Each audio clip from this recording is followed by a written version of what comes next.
Meus irmãos, enquanto os mais pequenos vão saindo, deixem-me fazer-vos uma pergunta. Alguns de vocês já confiou numa pessoa e decepcionou-se? Já, não é? Se calhar uma pessoa é a favor, não é? Já foram várias, provavelmente. Sabem aquela pessoa que a gente olha e diz: epá, esse tipo é mesmo fixe. Com esse, eu estou descansado, eu posso confiar. E passado um bocadinho a gente percebe que se calhar não devíamos nada ter confiado. Já vos aconteceu? Ok, não estou sozinho, ufa. Sabem, a verdade é que muitas vezes na nossa vida nós encontramos pessoas que parecem uma coisa, mas são outras. E sim, meus meninos do acampamento, vocês estavam a pedir, eu vou fazer coisas aqui na igreja também. Sim. Então, o que acontece é que nós olhamos para algumas pessoas e elas parecem mesmo ovelhas. Parecem mesmo ovelhas. E essas ovelhas entram na nossa vida. Nós deixamos que ela entre, que ela fique lá. Só que o tempo vai passando. As atitudes daquela pessoa vão aparecendo. E passado um bocadinho, nós percebemos que, na verdade, aquela ovelha só parecia ser uma ovelha, mas lá dentro ela é um lobo.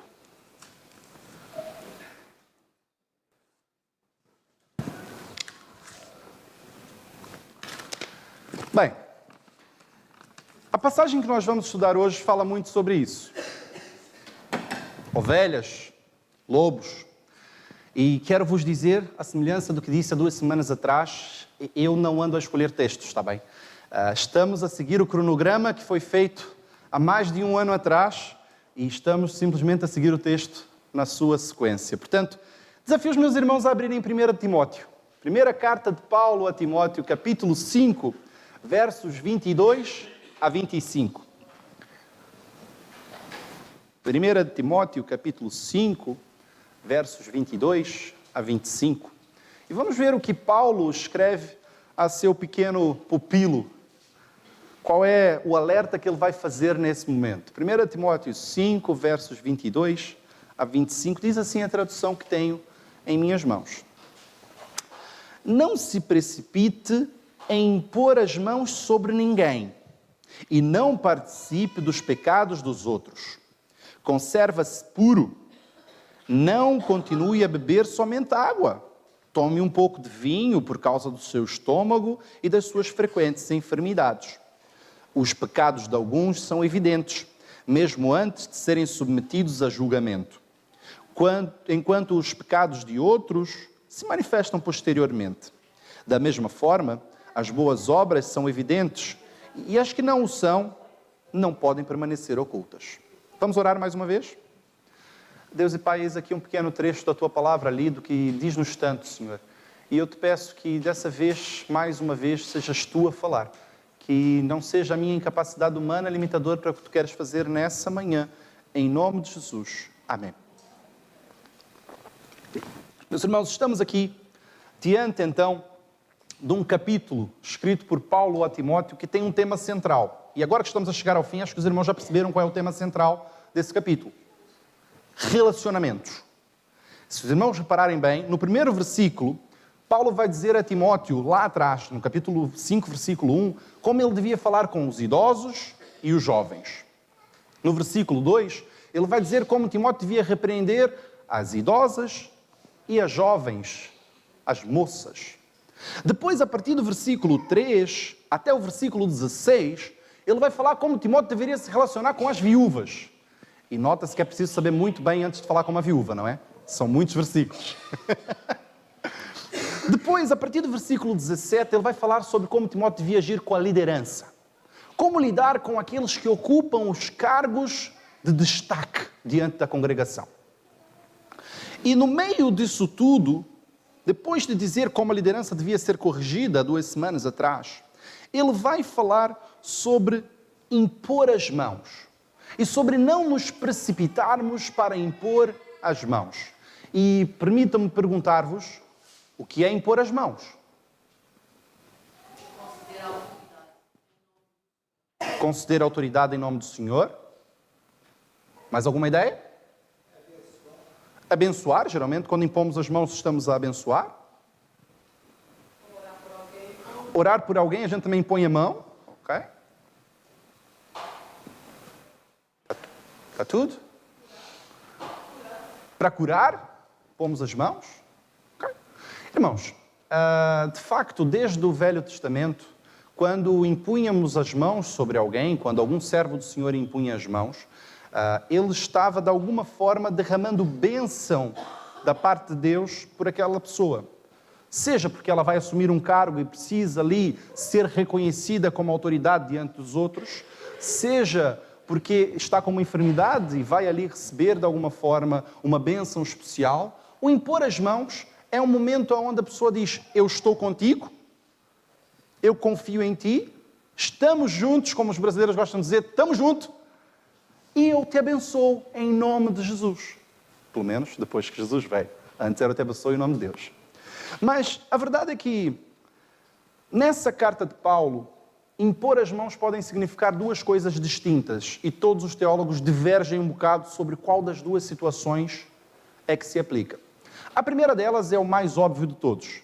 Estamos a falar de liderança, portanto, Timóteo, cuidado quando fores instituir alguém líder sobre os demais. Quando tu fores pegar alguém e reconhecer a sua autoridade diante dos demais, toma lá cuidado. Não te precipite em reconhecê-lo como líder muito cedo. A segunda interpretação, ela vem de um costume antigo da igreja e por causa do texto que estava acima, quando ele diz sobre a repreensão bíblica. A verdade é que quando algumas pessoas eram repreendidas e voltavam para o seio da igreja, havia uma prática que foi constatada até o 3º século da igreja, que aquela pessoa, diante de todos os demais, ajoelhava-se e a liderança da igreja impunha sobre ela as suas mãos a derramar bênção e a dizer: olha, esse irmão já está curado, já está tratado e volta para o seio da igreja. Então, de alguma forma estavam a dizer: olha, esse irmão é confiável novamente. Percebem a ideia? A verdade é que pouco importa se é a primeira interpretação ou se é a segunda interpretação. De facto, o impor as mãos significa: eu confio em ti. Já disseram isso a alguém? Eu confio em ti? Lembram-se do que diz o versículo, não é? Maldito o homem que confia no homem, pois. Mas é verdade, nós confiamos nas pessoas, é natural. Nós fazemos isso. Nós costumamos confiar nas pessoas. Mas Paulo, a escrever ao seu jovem Timóteo, ele vai dizer: olha, toma lá cuidado. Não tenhas pressa. Vai com calma. Porquê? Bem, a verdade é que Paulo conhecia muito bem o que Jesus disse em Mateus capítulo 7, versículo 15. Eu vou desafiar os meus irmãos a abrirem as Bíblias. Mateus capítulo 7, e depois não fechem que a gente ainda vai andar aí por esse texto um bocado. Mateus capítulo 7, verso 15. O irmão que encontrar pode ler, por favor, em alto e bom tom.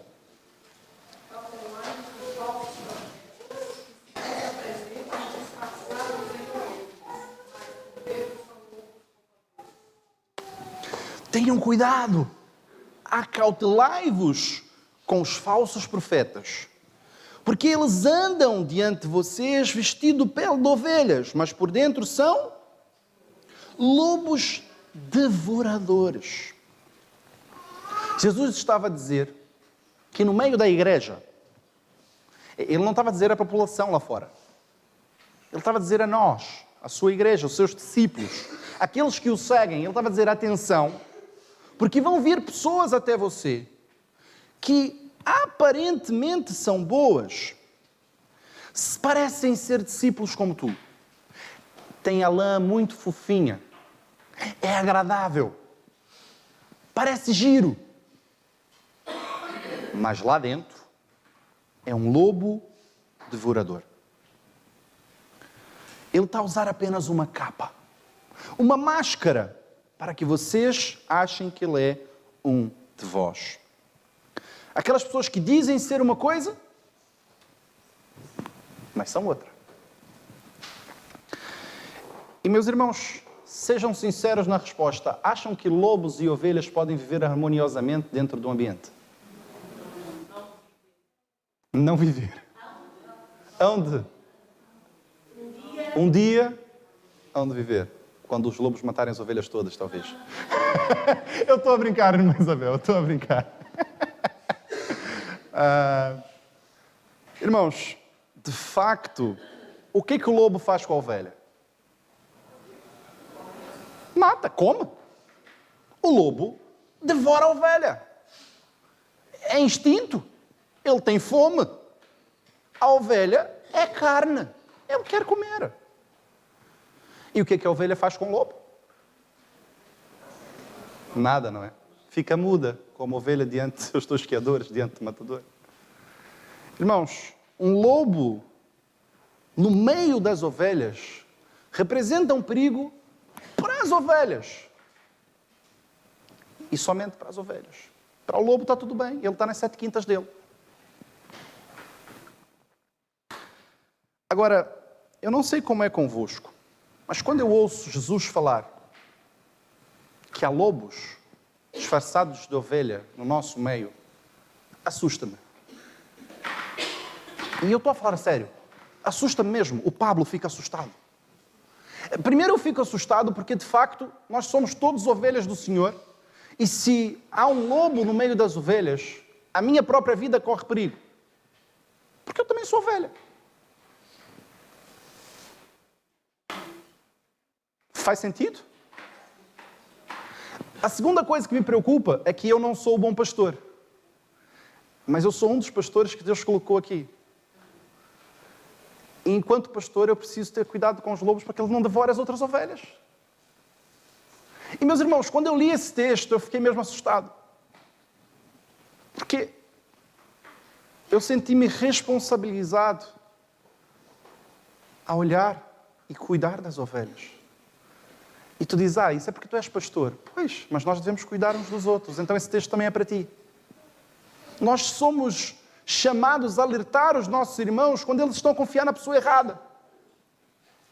Quando eles estão a olhar para alguns lobos que estão muito giros pelo lado de fora, mas que lá dentro são lobos. E se calhar alguns de vocês estão a dizer, isso é um exagero, pastor. Sabe, o lobo devora a ovelha. Mas uma pessoa aqui dentro da igreja não vai me devorar, ele não é um canibal. Não sabes, vive gente de muitos lados. Pode vir um canibal também. Mas brincadeiras à parte, irmãos. Deixa-vos lembrar o que um lobo faz? Devora a ovelha. E o que um lobo vestido de ovelha faz? Acha que ele vai ao embate contra a ovelha? Será que o Senhor Jesus usou a ideia de um lobo vestido de ovelha só por isso? Um lobo vestido de ovelha é um lobo a tentar parecer uma ovelha. Fingir ser uma ovelha. Então o objetivo dele não é ir ao embate de uma ovelha. Ele não vai se revelar, senão ele deixa de comer as outras. Um lobo vestido de ovelha, ele não vai fazer um ataque direto. Ele vai ganhar a nossa confiança. Ele vai meter conversa. E deixa-vos dizer uma coisa. As pessoas mal intencionadas são muito boas nisso. A tentarem nos convencer. Até porque, alguma vez já foram enrolados por alguma mentira que te foi contada? É o jeito mais fácil de enrolar alguém, não é? É contando uma mentira. Quem é o pai da mentira? Quem é o pai do lobo? Percebem?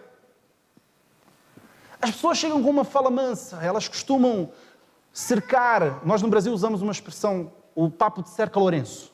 Não é irmão Zé Lourenço, está bem? Vai cercando, vai falando, com falinhas mansas ao pé do ouvido. E quando tu vês, estás tão envolvido com aquela pessoa que tu confias tudo. E quantos casos nós sabemos de pessoas que deram senhas de banco, deram as coisas todas, ou seja lá o que for, entregam a casa, entregam a vida, entregam os filhos. E quando vêm, estavam diante de lobos vestidos de ovelha. E, meus irmãos, essas pessoas boas de lábia, elas começam a encher a nossa cabeça com conversas para destruir a igreja. Porque o objetivo do lobo vestido de ovelha não é comer uma ovelha, é destruir o rebanho inteiro. É por isso que Jesus diz, olha, toma cuidado. Essa pessoa começa a fazer fofocas, começa a falar coisas pelos corredores. E quando a gente percebe, nós fomos contaminados por essa pessoa. Porque, irmãos, não se deixem enganar. 1 Coríntios 15, 33. As más conversações corrompem os bons costumes. Não é, pode ser que vá acontecer. Não é, eventualmente, se não tiveres cuidado. As más conversações corrompem os bons costumes. Se eu e tu não tivermos cuidado e dermos ouvido às más conversações, os nossos bons costumes vão ser corrompidos. Nós vamos errar o alvo, nós vamos viver em más companhias e más conversações e quando menos percebermos, estamos também vivendo em pecado. E o salário do pecado é... Ora, aí está, mais uma vez, o lobo mata a ovelha. Só demorou mais tempo, mas ele chegou lá. Irmãos, eu sei que alguns dizem, mas eu não vou pela cabeça de ninguém. Quem vai pela cabeça dos outros é piolho. No Brasil a gente diz isso. Eu não vou pela cabeça de ninguém, eu sou forte, eu sou um crente maduro, eu já tenho muitos anos a virar frango. Não chamem a palavra de Deus de mentirosa. As más conversações corrompem os bons costumes. Temos que ter muito cuidado com quem deixamos nos aproximar de nós. Para que não sejamos, como dizia o final do verso 22 que lemos lá de 1 Coríntios, responsabilizados. Não seja participante do pecado dos outros, conserva-te puro. Ou seja, pensa bem antes de impores a mão. Pensa bem antes de dizer eu confio em ti. Pensa bem antes de chamar alguém para andar contigo. Antes de falar sobre toda a tua vida para alguém. Porque há pessoas que parecem ser boas, mas são lobos em pele de ovelhas. Nós temos que julgar muito bem as pessoas. E agora, eu já sei que os meus queridos AAPs vão começar a saltar, porque eu falei uma palavra que eles não gostam. AAPs, conhecem a expressão? São a Associação dos Amigos dos Pecadores. Os AAPs são aquelas pessoas que gostam muito de 2 versículos base. O primeiro deles é: Deus é amor, não condena. Essa pessoa está assim, mas coitadinho. Deus é amor, Deus vai perdoá-lo. Eu sei que ele anda a fazer isso, mas Deus é amor. Irmãos, a Bíblia que eu leio vai dizer sim que Deus é amor, lá em 1 João capítulo 4, mas ela também vai afirmar que Deus é fogo consumidor, em Hebreus 12, 29. Também vai afirmar que Deus é justo juiz e que se ira todos os dias, Salmo 7 e 11. Deus é amor, mas cuidado, isso não é desculpa para viver em pecado. Nós já falamos sobre isso há 2 semanas atrás. Então, parem de defender as pessoas sob o pretexto que Deus é amor. Ok? Mas o segundo versículo favorito dessa gente costuma ser Mateus capítulo 7, versículo 1. Quando a gente fala alguma coisa, eles jogam logo essa carta à mesa. Não julgueis para que não sejais julgado. É logo. Pastor, estás a falar isso, mas lembra o que diz a palavra. Não julgueis. É por isso que eu pedi para abrir em Mateus 7 e não fechar. Vamos voltar lá. Eu preciso mesmo olhar para esse texto. Porque o texto que nós falamos de lobos devoradores está lá em Mateus 7. Esse mesmo que vai dizer para não julgar, porque é um texto fora de contexto. E, meus irmãos, um texto fora de contexto é um excelente pretexto para eu dizer o que eu quiser. Repito, um texto fora de contexto é um excelente pretexto para eu dizer o que eu quiser. Então vamos olhar o contexto. Jesus diz sim, não julgueis para que não sejais julgado. Mas no mesmo texto, durante o seu contexto, ele vai dizer lá no versículo 15 que nós lemos, Acautelai-vos, porque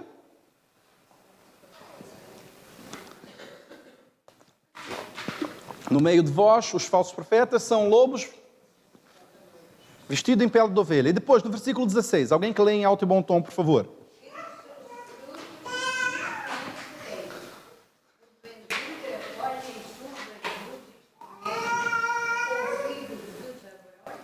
Ok. Pelos seus frutos, vocês vão conhecê-los. Uma outra tradução vai dizer, julga-se a árvore pelo fruto. O mesmo texto que vai dizer lá atrás, não julgueis para não ser julgado, é não julgueis precipitadamente. É não julgueis sem perceber todo o contexto. Mas nós devemos sim julgar pelos frutos. Devemos sim olhar e conhecer a árvore pelo seu fruto. Se o irmão quer comer uma uva, vai aonde? Ao Pingo Doce, eu sei, mas não é isso que estamos a falar. A gente vai até a videira, até a parreira. É ali que tem uvas. Eu não posso ir até uma macieira e esperar colher uma uva, não vai acontecer. Se eu quero uma maçã, eu vou a uma macieira. E quem sou eu para falar de maçãs em Alcobaça? Mas, irmãos, não pode uma mesma fonte jorrar água doce e água amarga. Olhem para os frutos. Pelos frutos, vocês saberão quem eles são. Por isso é que Paulo vai dizer, olha, tenha calma. Não tenha pressa, vai devagar. Antes de confiares plenamente em alguém, vai devagar. E quanta dor teria sido evitada na minha vida, e certamente na tua vida, se a gente tivesse ouvido esse conselho. Mas, irmãos, a Bíblia é muito mais do que somente, e permite uma expressão somente, o plano de Deus para a salvação do homem. A Bíblia dá-nos prática para o dia a dia, conselhos diários daquilo que nós devemos fazer. E nós deixamos esse livro como sendo um livro mítico que só pode abrir aos domingos de manhã na igreja. Ele fica lá a apanhar pó da cabeceira. Quanto mais pó a Bíblia tiver, mais abençoado é este. Deve ser isso, não é? Irmãos, nós precisamos absorver esse conhecimento e pôr em prática. Não te apressa. Tens que aguentar durante um tempo. Tens que conhecer melhor. Tens que dar passos mais pequenos. Vai devagar. Aguenta-te lá. E por falar em aguenta-te lá, voltando ao texto de 1 Timóteo, senão eu nunca mais termino. O versículo que vem a seguir, que é o versículo 23 de 1 Timóteo, capítulo 5, é um versículo que tem levantado muitas controvérsias. A primeira delas é o porquê que ele está aí. A verdade é que parece um versículo solto no meio do nada. Paulo está a falar sobre várias coisas importantes sobre a igreja e do nada ele manda lá, pumba, toma vinho. Oi? O que foi? Por quê? E volta ao texto normal. Parece quase uma pausa para intervalos comerciais. Beba vinho dão, o que dão é o melhor, basta dar. Não, irmãos, por quê? Por que será que isso está aí? Foi uma fuga ao assunto? Bem, lembrem-se que estamos diante de uma carta, certo? É uma carta escrita de um amigo para outro. Quando escrevemos uma carta, é uma comunicação. E os mais jovens estão a olhar para mim, o que é? Uma carta? O que é isso? Carta é uma coisa que a gente fazia antigamente, é tipo WhatsApp, só que demorava meses e meses. Pronto. É isso. É um e-mail. Uma carta é uma comunicação entre duas pessoas. E como toda comunicação, a gente está a falar de um assunto, de repente aquele assunto nos lembra uma outra coisa, a gente faz aquele adendo, explica o que está a se passar e volta ao assunto original. A carta de Paulo a Timóteo está exatamente a fazer isso. Paulo está a falar um assunto e de repente ele dá um estalo e diz, por falar nisso, lembra-te disso, disso e disso, e volta ao assunto. O que Paulo está a lembrar ele está a falar, olha, cuida das pessoas, cuida dos idosos, cuida das moças, cuida dos diáconos, cuida dos presbíteros, cuida das viúvas, cuida disso, cuida daquilo. Já agora, cuida de ti. Já agora cuida de ti. Porque o próprio apóstolo Paulo, lá em Atos capítulo 20, versículo 28, vai dizer, cuidem de vocês mesmos e todo o rebanho pelo qual o Espírito Santo os colocou como bispos. Cuida de ti. Nós, às vezes, queremos cuidar dos outros e esquecemos de cuidar de nós. E contra mim falo. Nós somos muito rápidos em esquecer de nós. O nosso tempo de descanso fica para depois. O nosso tempo de qualidade em família fica para depois. O nosso tempo para relaxar e respirar um bocadinho fica para depois. Irmãos, ninguém pode dar aquilo que não tem. E fica aqui uma chamada de atenção para cada um de nós dessa igreja. Nós devemos sim pôr as necessidades dos outros acima das nossas, mas devemos tirar um tempo para cuidar de nós. Cuida de ti. E o que Paulo está a dizer, no meio dessa secção, não está completamente perdido. A verdade é que Paulo sabia que Timóteo era um jovem pastor, assumindo uma igreja importante. Uma das igrejas mais importantes da altura.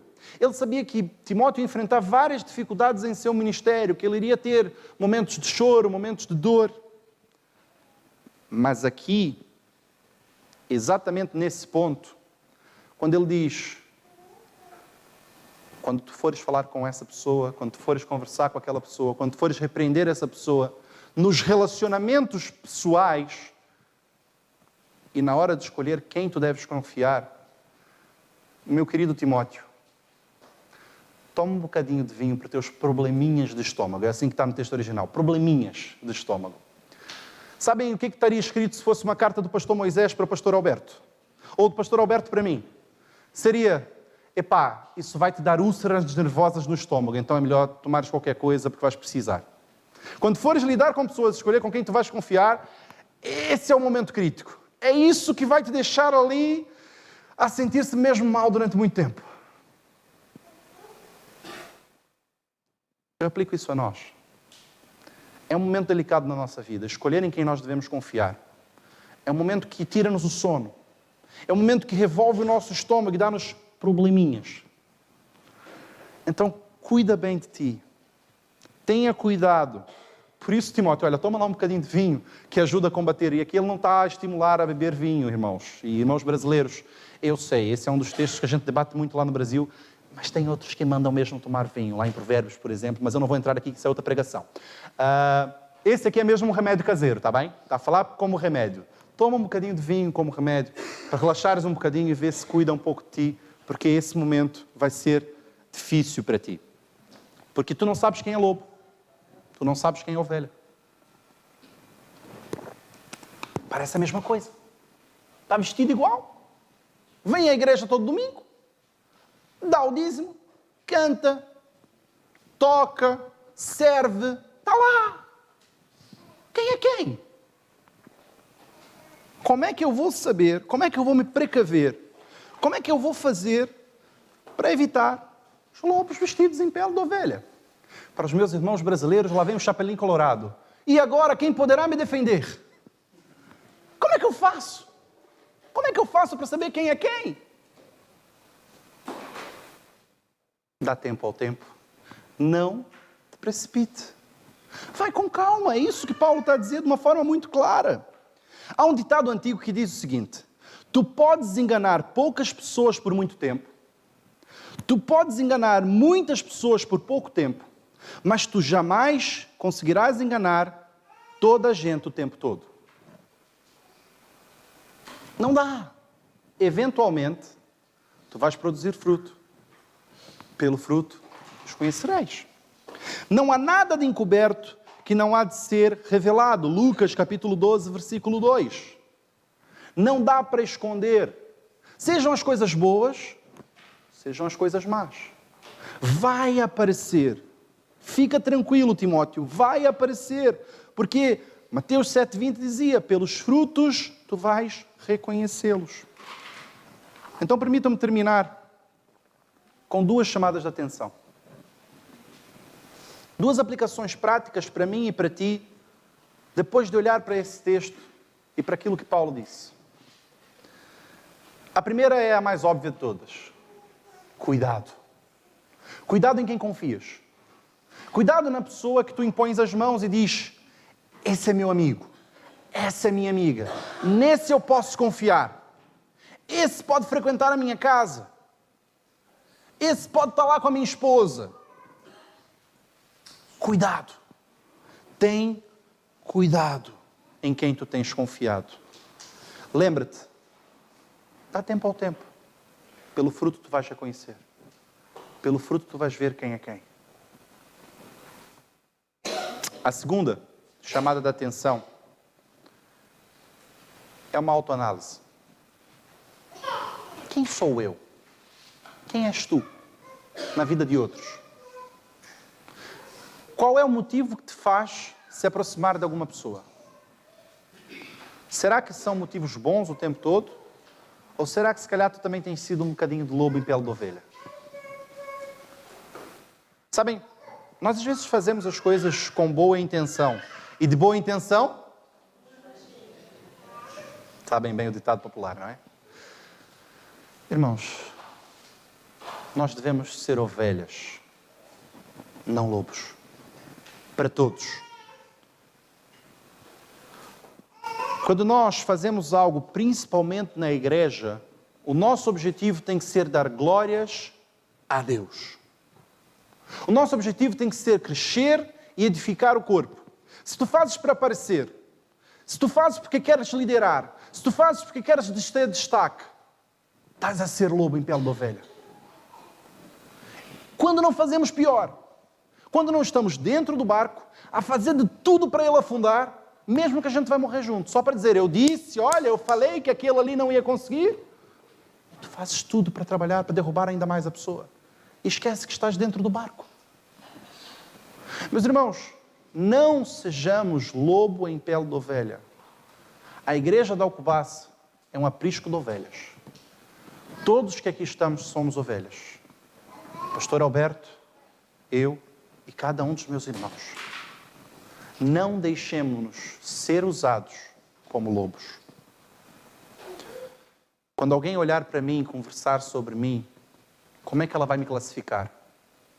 Como ovelha ou como lobo? Eu queria que essa fosse a sua reflexão essa manhã. Cada um sobre si próprio.